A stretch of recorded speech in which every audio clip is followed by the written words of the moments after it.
Hello，我係唱歌老師 Miss Helen。相信已經有觀眾睇過我嘅影片㗎啦，好多謝你哋嘅支持。如果呢一條新嘅影片可以幫到你哋嘅話，歡迎俾個 like、subscribe 同埋 share 俾你身邊嘅朋友。呢條新嘅影片，我會分享一啲個人嘅經驗，去幫大家幫學生去參加現場嘅比賽。影片分為4個部分。第一，學生家長應該喺比賽之前準備乜嘢呢？第二，一啲進場嘅規則我哋係要遵守嘅。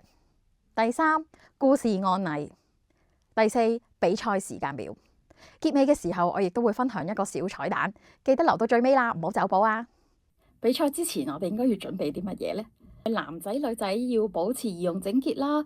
如果你係有長頭髮嘅，紮起佢；如果你有留音嘅，可以夾起佢，睇落去乾爽。老師，如果我首歌咧表演性質非常之高，我想帶一啲道具去令到我嘅表現更加生動有趣，又得唔得嘅咧？No，大會係規定咗唔可以帶道具去比賽㗎，成績係會有影響㗎，小心啲啊！相信每位參賽者都已經收到參賽通知書，咁記得帶埋去比賽場地，到時可以揾賽務助理登記嘅。另外記得攜帶學生手冊啊，或者身份證、學生證等等，必須要有呢個參賽者嘅近照喺入邊嘅。如果兒童身份證冇相呢，我哋就唔使攜帶啦。另外，無論你係聲樂啊、鋼琴定係其他樂器嘅參賽者啦，你係要背譜嘅。咁假如你係有一個伴奏老師去幫你彈琴呢，你記得要帶一個正版嘅樂譜俾佢哋，到時比賽演出啊都可以用到嘅。最尾帶支水啦，到時好口渴嘅時候都可以飲。進場規則：假如你報咗個人項目，每位參賽者最多只可以由1位成人、老師或者家長陪同。比賽場地應該優先留俾參賽者。假如你有多於1位成人呢，咁可能就要等一等啦。如果場地嘅座位足夠，佢會宣佈俾家長或者老師再安排進場嘅。如果座位不足，佢亦都唔會安排進場，咁你就要喺出邊等啦。另外，所有比賽場地同埋附近嘅範圍係唔可以練習嘅。如果你想開聲嘅話，應該係嚟到場地之前就應該已經要開聲 warm up 咗㗎喇。如果你係造成一個場地嘅滋擾呢，職員有機會要求你離開現場。另外，俾多個 tips 大家，伴奏老師係唔可以用電子儀器 iPad 嘅，千祈唔好諗住貪方便。記得使用正版樂譜啊，除非你有提交過呢個版權證明書啦。嚟到好重要嘅故事環節啦，咁其實每一年我都有好多學生係會報呢個校際音樂節比賽嘅，無論佢係錄影定係現場比賽，咁大家都有唔同嘅途徑去報名嘅，通常都係家長自己去揾學校報名啊，或者出邊揾一啲大嘅機構琴行啊去報名，或者去揾私人嘅會員去報名嘅，全部都得嘅，冇問題。咁但係咁唔好彩地啦，我有一年呢，有一位家長呢，真係就佢經學校報名，但係都報錯名啊！咁我嘅學生就報大咗一個級數，咁就有啲無奈啦。咁但係我係點樣去發現嘅咧？咁唔係喺嗰個參賽通知書上面嘅，因為參賽通知書上面咧，大家最關心都係嗰個時間啊、地點、日子啊嘛。咁佢又唔會有寫歌名嘅。好彩啦，我亦都係有做呢個 double check 嘅動作嘅。咁係幾時咧？就係譬如係今年嘅1月21號啦。咁校際嗰邊咧係公布咗呢個比賽時間表，咁我就好開心啦！我就可以逐個學生幫自己嘅學生每個人再檢查一次，係咪真係報啱咗個地方啊？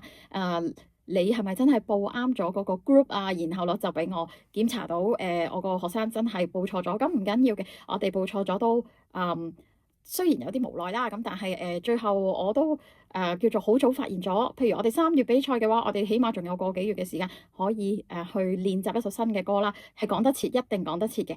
起碼我哋唔會令到學生到時出洋相啊，同埋係到時先唔係啊嘛我原來我係練習咗咁耐係另外一首歌嚟㗎，咁就好失望咯。咁呢個係我最唔希望見到嘅。咁好彩我都可以即係有 double check 呢個動作啦。比賽時間表，其實大會係1月21號已經公布咗比賽時間表㗎啦。咁大家都可以利用校際網頁啦，去查閲翻你嘅參賽通知同埋比賽詳情。其實我哋有幾個方法可以查閲嘅。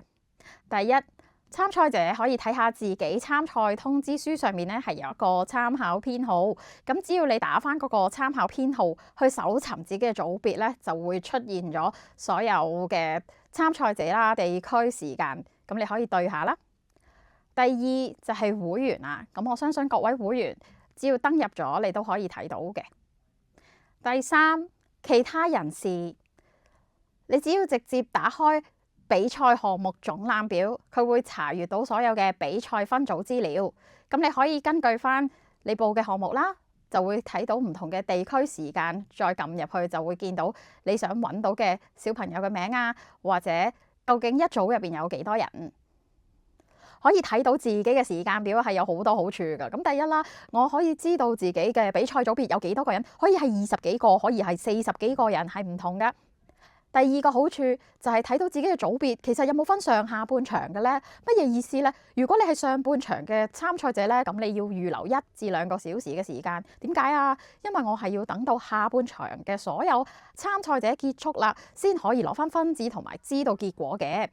如果你參加過朗誦節嘅朋友仔，有機會已經有類似嘅經驗㗎啦。